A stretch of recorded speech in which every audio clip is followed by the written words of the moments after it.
Certains de ces soldats, épuisés par des attaques condamnées à l'avance, refusèrent d'être sacrifiés.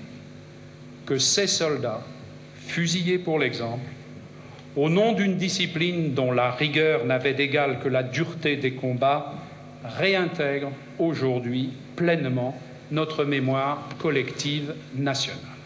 La déclaration du Premier ministre d'alors résonne tel un coup de tonnerre sur le chemin des dames. Nous sommes en 98. Sur fond de cohabitation politique, le débat s'enflamme. Les partis de gauche, la Ligue des droits de l'homme, avaient fait beaucoup pour justement réintégrer dans la mémoire nationale, au cours des années 20 et 30, les fusillés pour l'exemple. Ils avaient été suivis par les associations d'anciens combattants de droite. Et dire que, au fond, les fusillés pour l'exemple avaient été exclus de notre mémoire nationale est complètement absurde. Ils ont été inclus depuis longtemps et moralement, leur combat avait été gagné depuis longtemps. Et dans une certaine mesure, on pourrait dire que Lionel Jospin, au fond, découvrait l'eau chaude. En fait, la gauche ne pensait pas que ce discours susciterait tant de débats, tant de polémiques. Donc je pense qu'il y avait l'idée de faire un geste fort, un geste important, un geste d'une mémoire de gauche aussi de la guerre, plus attentif au destin des soldats dans le conflit, mais il n'y avait pas l'idée de susciter la polémique que ça a suscité. Donc je pense que c'était plutôt un geste qui était vu comme un geste en conformité avec le savoir historique, un geste plutôt d'apaisement, et finalement qui est devenu un grand débat, et d'une certaine manière qui a encore plus servi la mémoire des fusillés, parce que du coup, il a ouvert beaucoup de discussions. Combien y eut-il de soldats français fusillés pendant la Grande Guerre? Au moins 650. Un chiffre important, mais à mettre en relation avec les 830 hommes que perd chaque jour l'armée française. En réalité, je crois que si cette question est aussi importante aujourd'hui, c'est parce qu'on isole le phénomène des fusillés, pour l'exemple, de la guerre elle-même. Alors du coup, évidemment, ça paraît un scandale épouvantable. Et dans une certaine mesure, oui, c'est un scandale, mais c'est un scandale dans un autre scandale, qui est celui de la guerre. Et si on veut comprendre la question des fusillés, pour exemple, il faut d'abord comprendre quel est le contexte de la guerre, qui est une irruption de violence absolument sans précédent. C'est donc dans ce contexte que ces exécutions surviennent. Mais si l'idée choque aujourd'hui, faisait-elle vraiment débat au début de la guerre? Le fait de fusiller les hommes au sein de l'armée fait aussi partie de la culture civile, pas seulement de la culture militaire. Avant 1914, il y a un projet d'abolition de la peine de mort en 1906 par Guyot de Seigne qui conçoit une exception à l'abolition de la peine de mort. Pas pour infanticide, pas pour parricide, non, pour crime ou délit en temps de guerre au sein de l'armée. C'est-à-dire, y compris dans une culture civile du début du XXe siècle, l'idée d'abolir la peine de mort au sein d'une armée en campagne n'existe pas, ou à l'extrême marge. C'est surtout dans les premiers mois de la guerre que l'on fusille, en 14, en 15. Confronté à une hécatombe, l'état-major panique. Tout le monde pense, en tous les cas dans le commandement, qu'en montrant des exécutions, on va dissuader, c'est dit comme ça dans les textes, on va dissuader les autres de désobéir. Donc l'idée d'exemplarité, elle est centrale pour le commandement. Attention, ceci dit, pour l'exemple, ça ne veut pas dire que le soldat est innocent.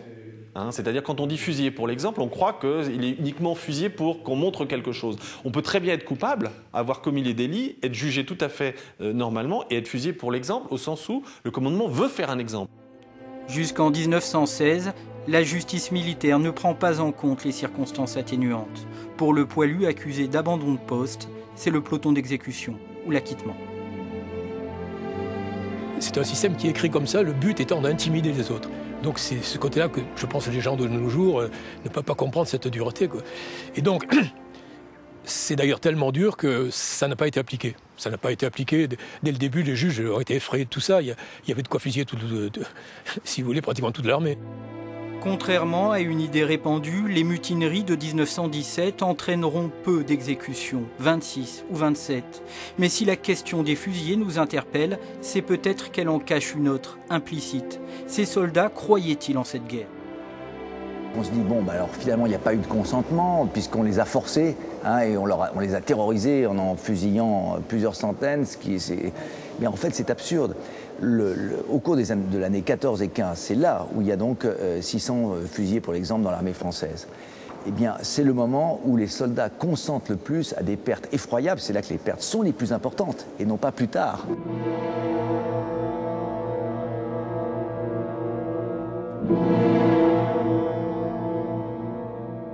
C'est là tout le paradoxe de ces fusillés, pour l'exemple. C'est un signe non pas de faiblesse du commandement, si l'on peut dire, mais au contraire de beaucoup plus de contrôle des troupes. Quand les troupes seront beaucoup moins facilement contrôlables, notamment en 17 et en 18, il n'y a plus de fusillés, pour l'exemple. Un siècle après, un peu partout en France, des communes honorent la mémoire des soldats fusillés. Faut-il réexaminer leur dossier au cas par cas? C'est l'avis du général Bach. Depuis plus de 10 ans, il démêle les différents motifs de condamnation. Je dirais, pour meurtre, voie de fait, violence envers sentinelle, bon, tous ces gens-là je dirais, auraient été condamnés d'une certaine manière en justice normale. Après, les autres, c'est vraiment la justice militaire.